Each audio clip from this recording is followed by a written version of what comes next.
So you want to be like me? You want to copy my shit? All that I do? Talk like me, act like me. Whatever that I post, you copy. And you pretend to be me. Yeah, whatever's right. So the thing is, when someone's trying to be someone else, what are the consequences of their choice? You see? They're going to be like, I want to be like them. Ugh. That's what they're going to do every single lifetime. I want to be... They're trapped. They're going to be fucking trapped. Why? Because you're going to be in so much pain and suffering. To be something, to have something that is unattainable, that is untouchable. Why? Because you're just not meant for it. But when you're in ego, ego's like, I want to compete with them. I want to secure what they seem to have secured. So I want it the fastest way. And they seem to have figured everything out. So I'm just going to model everything out of it, do exactly like that, to obtain that.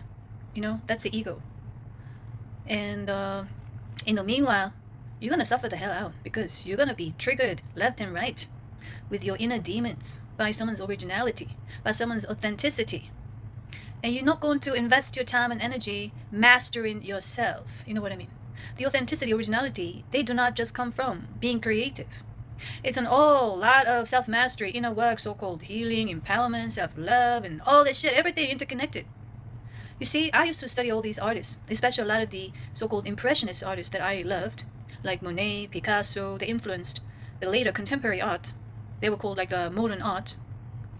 And whenever I liked or enjoyed someone's artwork, I was very much interested in their life. So I used to read their biographies and study about their life and, you know, what their thought processes were. And not just those impressionists like Vermeer and Rembrandt and all those, you know, the masters. Especially studying the light and shadow. So, what I have discovered is that they were schooled with certain techniques and certain influences, and they played around with the sketches. They resembled what they had been taught. But eventually, they dedicated all their fucking life mastering something within themselves. That's how they were able to develop their own unique style that is inspiring so many people worldwide. You know what I mean? It's a lifelong work. It's a continuous journey. It's not a destination that you get to. It's not some sort of quick result that you obtain, that you're going to be secured. It's an illusion, you know? But when someone is in illusion, they're going to try to do their best to be somebody, copy them, steal from them, whatever. But the ones that are going to suffer in the end is the one who's stealing, who's copying, who's doing the illusion of fucking competing with an image that is projected out of their fucking mind. It's not even real. You know what I mean? So unless they deal with those shit inside, the insecurities inside, continue to heal themselves, face their own shadow, mastering the self, you're going to come to a point where you're just going to be like, that's what I like to do. And that's what you're meant to do.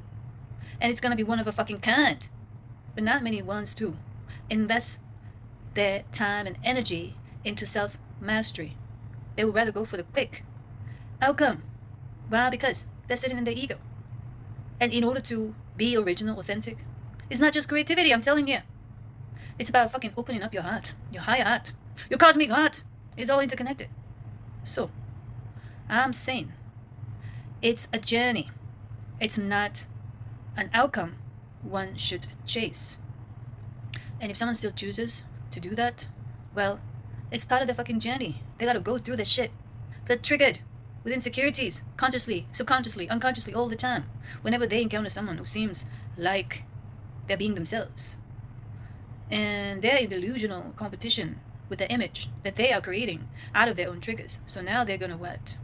Trying to bring it down. So that's why they go into so much negativity, hatred, right? So that the ego feels one-upmanship. It's like, I'm fucking better than you. But who are you competing? Fucking wake up. It's your own fucking holographic projected image. It's not even a real fucking person. And where's the real fucking person? They exist. But the one you're competing, one that person is competing, is not that real person. You're competing with your own demon inside, projected out into your mental field. That's why we call it a matrix illusion and all that shit. So you gotta fucking understand. You know what I mean? If you want to step up your game, or if you want to stay complacent and go be like, oh, I still want to be like them, and then to the last breath, and you know what I mean? You're just gonna die and repeat the same shit and suffer, be in pain. you're never going to be free. So I'm just explaining how things work, so you make your whatever choice that you align with. Make the wisest choice, hopefully, so that you can elevate. You know what I mean? I want you to do your best, because we are all meant to do our best in our own fucking unique way. You know? So if you're resonating, if you don't, whatever. You know what I mean? Peace.